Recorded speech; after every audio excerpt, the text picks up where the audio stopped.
What is up, guys? I'm Sean, and welcome to the How to Hero YouTube channel, where it's my job to awaken the hero within you. There's a hero within all of us. I want to apologize for the sunglasses. My eyes are sensitive as hell today. It's not normal for me. I can't seem to deal with light coming in my eyeballs right now. So I've got these sunglasses, and right. Sorry for that. I thought I turned notifications off, but anyways, hopefully not too many of them are coming in. I was asked to talk about spirit guides, and it just so happens that I had such a huge breakthrough last night that what I want to talk about is the evolutionary process of my spirit guide relationships, as a way to help people understand what spirit guides are and how to commune with their own spirit guides. Let me take this off. I can't stare. I can't look. Oh my god, my eyeballs! My eyeballs! Alright. I feel better when I can, just look at you with my eyes. I know that the eyes are the windows to the soul, and so, one of the things that I consciously am doing is emitting some of my light language through my eyes. And so, that may be why my eyes feel bright or feel light to you, if you notice that. Anyways, but my eyes hurt. So I wanted to just go through my kind of evolution to help explain, because I woke up to the illusion of self.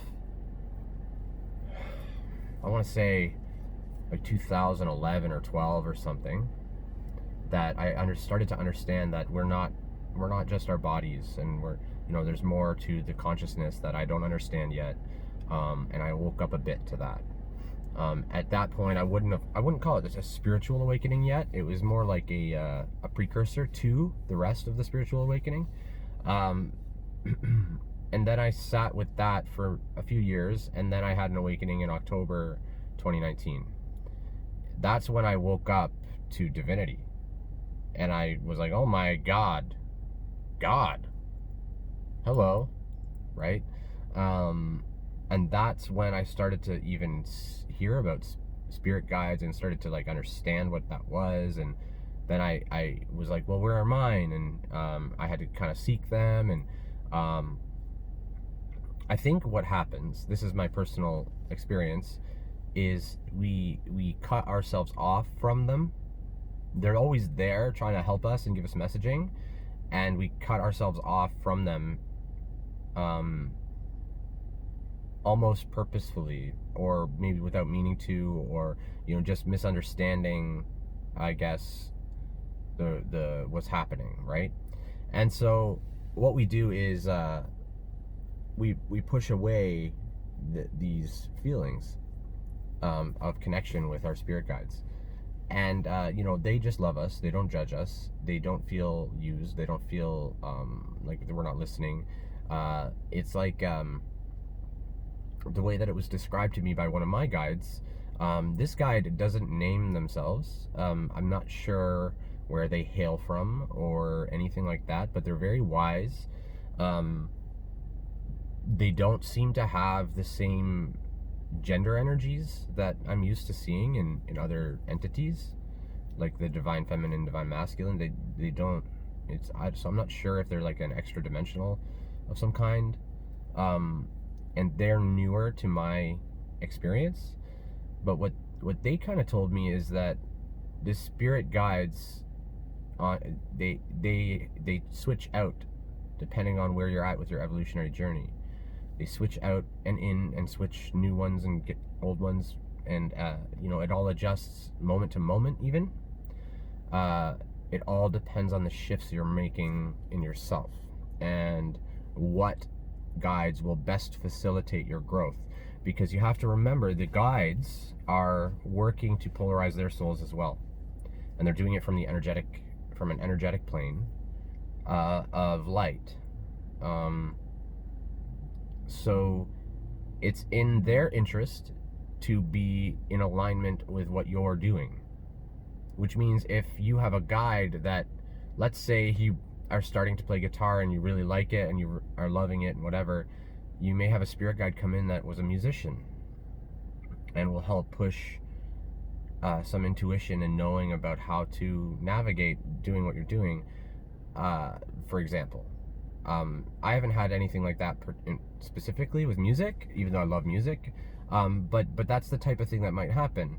And then if you put away the guitar and stop playing, like that guide will start to go, okay, well, there's not much I can help with now. Like, I'm not the best person. Like, they've changed. Maybe they're painting now. I don't really know how to help them with their painting. So they do what I call a changing of the guard, which is when it just shifts. Source, the universe, God, whatever, wants you to experience only harmony and joy,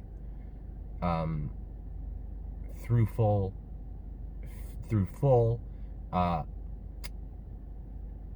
and truthful expression of divinity, right?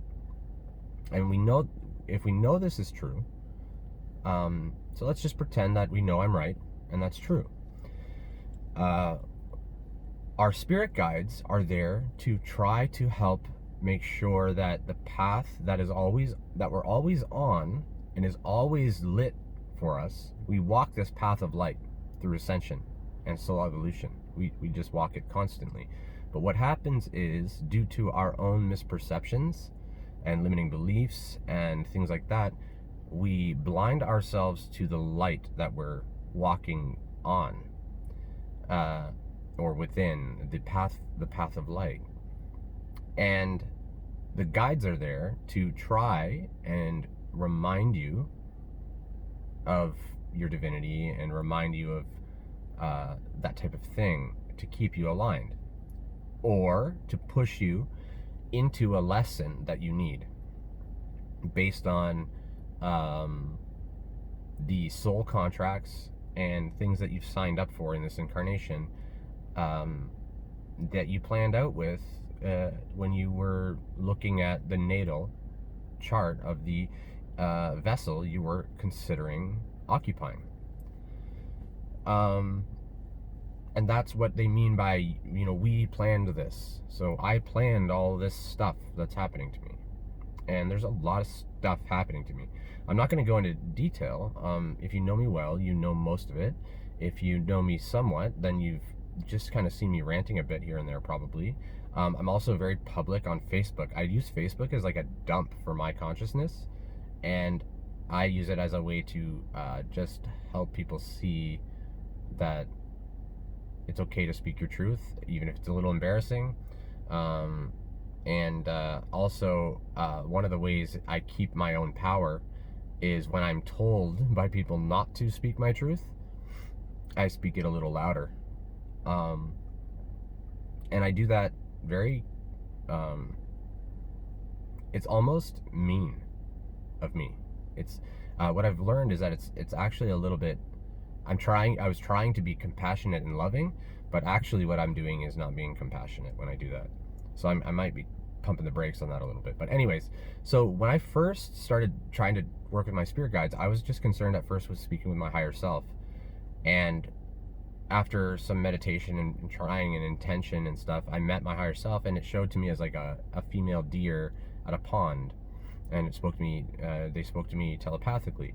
The important thing to remember is that divinity will express itself to you, source will express itself to you through whatever modality, will serve the learning that needs to be learned.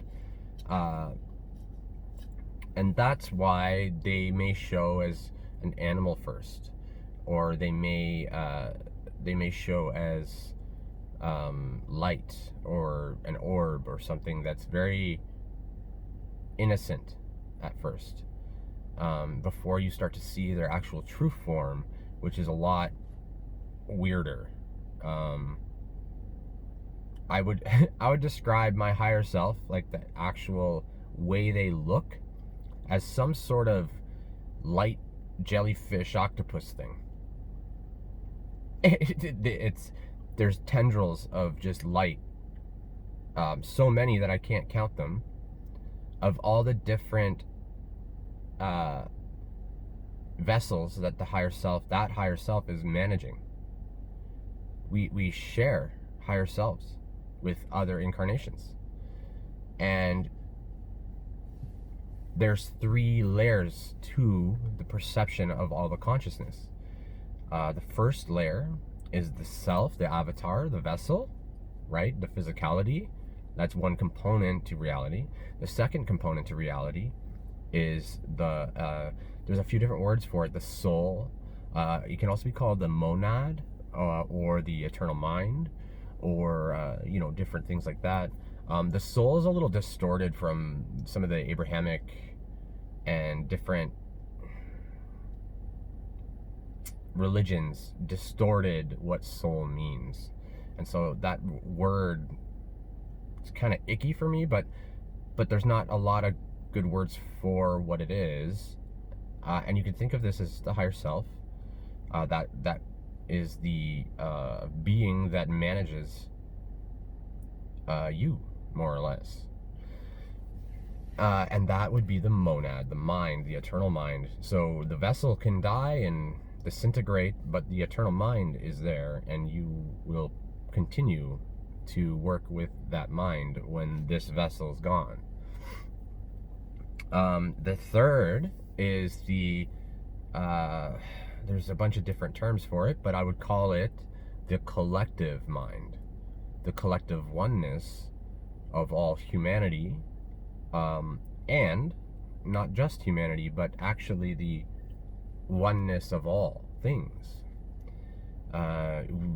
When you put your hand on a tree, you are the tree, right? Like, you're the tree, you're the grass, you're the road you walk on, you're the people you see, you're the birds in the trees. You are all, and all are you. The trick is that if you sit in one of these perceptions, because they're different perceptions of reality, right? You can't see them all simultaneously as the vessel, I don't think, because they're literally different kind of paradigms. But the way to be able to function practically and make progress in the physical world is by understanding that you are an avatar here, and you have stuff to do that you want to do in the physical, that you're here to do stuff and experience stuff. That's what Source wants you doing. That's what you want to do. So do it. However, the other thing, you have to kind of shift perspectives. And so your guides try to help you see these different perspectives. That's really what their goals typically are, as far as I know. They can be so unique and so tailored to the individuals that really any possibility, I would say, is possible. And the reason I say that is because just last night I had a tremendous vision and powerful energy come into me and declare to me that I am to be named. Now, what does that mean? I'm going to be named. Since I started to come into awareness of being a creator of this universe and being a god in form, I've wanted to understand my name. I'm not sure where that comes from, but it's been very deep inside of me, and I keep begging for my guides to tell me my name. And they've just been saying, oh, you're Sean. You're Sean. You're Sean. And I'm like, but I'm not Sean. Tell me who I really am. And finally, two of my guides are dragons. They're a white and black dragon, that are with me more or less all the time. Sometimes I can't quite feel them, but they are still there. They just sort of are around, and sometimes I'll actually feel like Archangel Michael is riding the white one. And he rides the white dragon, and he uses the wind to to disseminate information to the collective. At least that's how I see it. He brandishes the sword of truth, which I have tattooed somewhere on me, on my arm. He brandishes the sword of truth, and he just kind of casts these spells, sort of thing. Not spells, but delivers messages to the collective, and to those with ears to hear them. You'll hear Archangel Michael very consistent messaging across anybody that says to claims to hear him. Archangel Michael is all about truth, and dragons are all about truth. Dragons are so much about truth that they can feel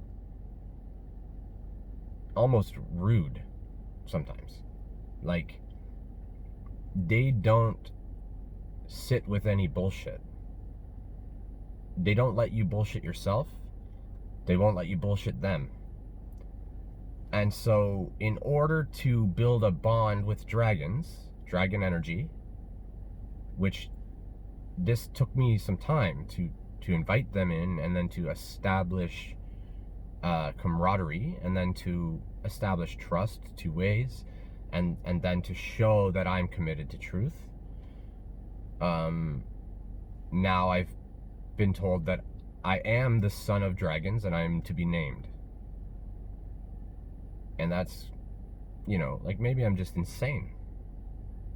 Now, the thing is, the reason I know that I'm not insane is because I've spoken with so many people awakening, and so many people having this type of experience, but not necessarily with dragons, but a lot of people talk about, like, the fairies, animal spirits,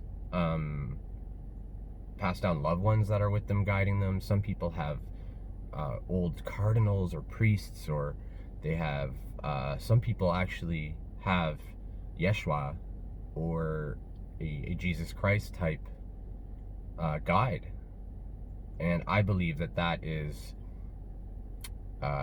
one of their guides, showing that image and helping them channel in the Christ consciousness. Now, I don't know exactly what it means to be named by a dragon. All I know is that I think it's going to happen on the 22nd. And I think I have to do it at Niagara Falls. And I think I'm supposed to live stream it. So what I'm going to be doing is probably a guided meditation live stream from Niagara Falls, if it aligns and I make it there and all that. My car, anyways, it doesn't matter. But if I make it there and do that, either way, I know that I'm to be named in that energy, in this gateway coming now. And the 22nd just seems, that's the day, they said, that I am to be named. And it's because in this last moon and eclipse, I was presented with all these opportunities and options to change myself, and to grow, and to look at all of the shadow and all of the darkness that was eating at me, that I didn't really know was existing, and also to be aware of all the psychic attacks I was receiving, that I was unaware of. And once I became aware of all that, my whole worldview shifted, because essentially, I cannot trust people right now. Unfortunately, I just can't. Not all people. Some people I can trust, but the people that I thought I could trust, I can't. And it's sad. It's very sad, right? But it's just a fact. And I wish it was different, but it's not. So once I started to understand that, I cut the karmic ties. I just dissolved all the contracts.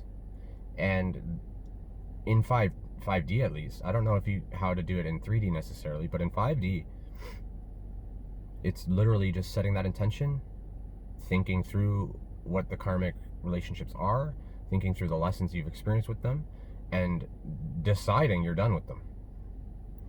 And once that happens, the energetic cords, the ties there, they just get cut, and you no longer have that experience.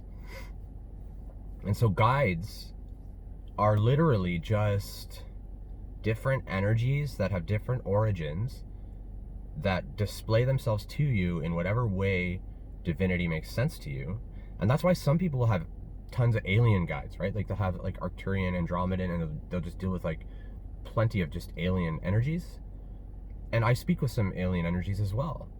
I literally was actually just last night, I was speaking with blue avian energy, and it was showing as a blue orb, but I wanted to see the avian, but they wouldn't. And the reason that they wouldn't, as far as I understand it, is that they said that it's a waste of their energy. That why? I don't need to see some image that they form, and because they form the image that they want to form, and the blue avian thing is just the image they presented because that's what they enjoy showing themselves as. Does that make sense? And I didn't need it, so they're not going to waste energy on me in that way. For what, right? And at first, you can question a lot of it. You can be like, am I just losing it? People that have been psychic for their whole life will say, no, like this has been my reality for, since I was a baby or a kid or whatever. And some psychics came into their baby vessel fully conscious. Many did. Fully conscious, more or less, with very little auric protection. And so for a lot of people, it's totally normal for them. But for people like me, who awoke and then started seeing all this stuff, you can be very concerned about your mental health. And then you'll have people in your life that are concerned about your mental health too, because it looks like schizophrenia, onset of schizophrenia or psychosis. That's what it looks like to people. And what I've been doing since I started it, was doing reality checks. So at first I took everything with a grain of salt, and then I just kind of waited to see if what they were saying to me turned out to be somehow real. And every time that I received any type of information, it all was very relevant to the situations around me, things that happened to me after, things that happened to me prior. It all just made sense. So, I don't know. Now, there's a fine line there, I think. I don't fully get it yet, but I actually think that psychosis and schizophrenia presents to individuals in different ways. And it may be that they're seeing through the veil a little and not understanding how to process it. And they may be seeing negative entities as well and listening to them and allowing them in, which causes it to seem like a disorder, where in my case, it's all very positive. So I'm sorry for these dings. I thought I put it on silent, but I guess I didn't. And sometimes my phone just goes bananas. So I hope that kind of explains it. It's a difficult topic because they range and vary so much and so wildly that, for me to tell you what your guides are like is next to impossible. Even when I feel other people's guides come to me and kind of knock on my door, right? And kind of like, hey, I have a message for you. Even then I'm like, is this even real? So that's what I wanted to kind of share, is that even when you feel like it's 100% real, and you only experience good feelings from it, and it doesn't cause you pain or cause you to do things that hurt people or yourself, then, I mean, what could be wrong with it? Even if it's just pretend, you know? And that's kind of where I'm at with it now, is even if it's fake and it's just in my head or something, it's much more exciting and fun to me than pretending that I'm a sack of biomatter that's just gonna disintegrate and fall into the ground and be gone forever. That's pretty boring. I'd rather not think that way. That thinking that way leads to the inevitable conclusion that there's no purpose to anything, which leads to depression and anxiety. So, it's all about what you choose to believe and then enact in the world. And the spirit guides are really just there to help you enact your true self and be authentic and in alignment with Source. And some guides, sometimes I hear, you'll have them forever. Mine have been shifting a lot. And there's one that I have had the whole time, but they still, they don't name themselves a lot to me. And because I'm obsessed with names for some reason. I like to know people's names and things' names. But anyway, let me know what you think of that. The energy today is, and yesterday too, there is so much happening for all of you, everyone, me included. I'm just at this place now where I'm not as topsy-turvy because of the energy. Like, I'm so used to it now that it doesn't faze me. And because I've had to make so many sacrifices and surrender and trust, I know that it'll pass. And at this point, I just want to help support people get through it themselves, because this is sort of, right now, this is a sort of a gateway. This is like decision time. The next couple of weeks, I think, you've been being shown the person you could be if you want. And you may be looking away from that, right? Like, you may see it and go, oh, I don't know, because it's kind of uncomfortable or something.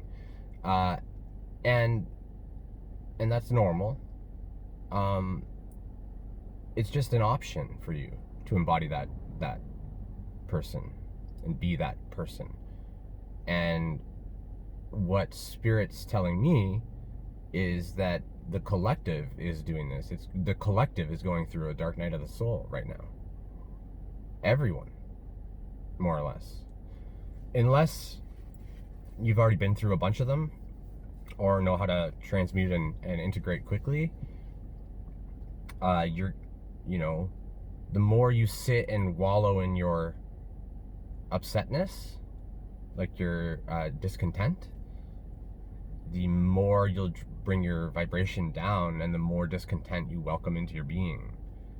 The universe goes, oh, I guess they really do want to feel more of this, so I guess here's more. I mean, I guess. And that's kind of how the universe behaves and responds. It's a reflection of your internal state that you see. You have an internal state, and you project it, and then you view it and go, oh, all I see is anger and distress, because that's what's within me. And that's why all I see is love and beauty, because that's what's within me right now. And I fall out of it. I'm not perfect at all. Nowhere near it. Even already today, I fell out of it. I was triggered, and I got upset, and I maybe raised my voice a bit. But I have to forgive myself immediately for that, and just move on, because I know that it was just a blip, and it's because I haven't slept properly, and my eyes hurt, and I'm irritable, and I've got a lot of stuff that I'm trying to do, and the universe is telling me to slow it down a bit, and I'm trying to fight it, and I'm saying, no, I got lots of stuff I want to do right now. And the universe is kind of going, well, it's not really the time to do, it's the time to reflect and decide. And I'm like, no, I've decided, I'm doing. It's funny. So I'm like fighting with the universe right now. We're in a tiff. Me and God are in a little tiff right now. We're still on speaking terms. I'm just kidding. But yeah, I hope that helps clarify a little bit. It's a complicated kind of topic. It's also, I think it shifts a lot from person to person to person, depending on how their clairs activate and where their third eye's at, the pineal gland, how calcified it is, if it's starting to crystallize, how much of their DNA is activated, like the new strands, and like it's everybody's in a different spot with their guides. So please let me know what you think in the comments. Tell me about your guides. I love hearing about them because it's all, like I said, everybody has all these awesome, crazy experiences that are so beautiful to me, and I just love hearing about them. So let me know what you guys think in the comments. Click the like button if you liked the video, and consider subscribing if you want to see more of the stuff I make. I know I've been talking about doing a live stream. I've just not had the stability to do it, and you can see I've been recording in my car a lot. Like, there's a reason for that. So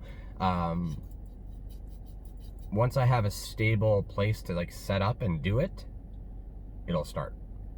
This is the type of thing that I'm talking about with the universe not letting me do it. This is what I would like to do. Let me do it. It'll happen. It's just a matter of divine perfection and divine timing. Thanks again. I love your faces, and take care.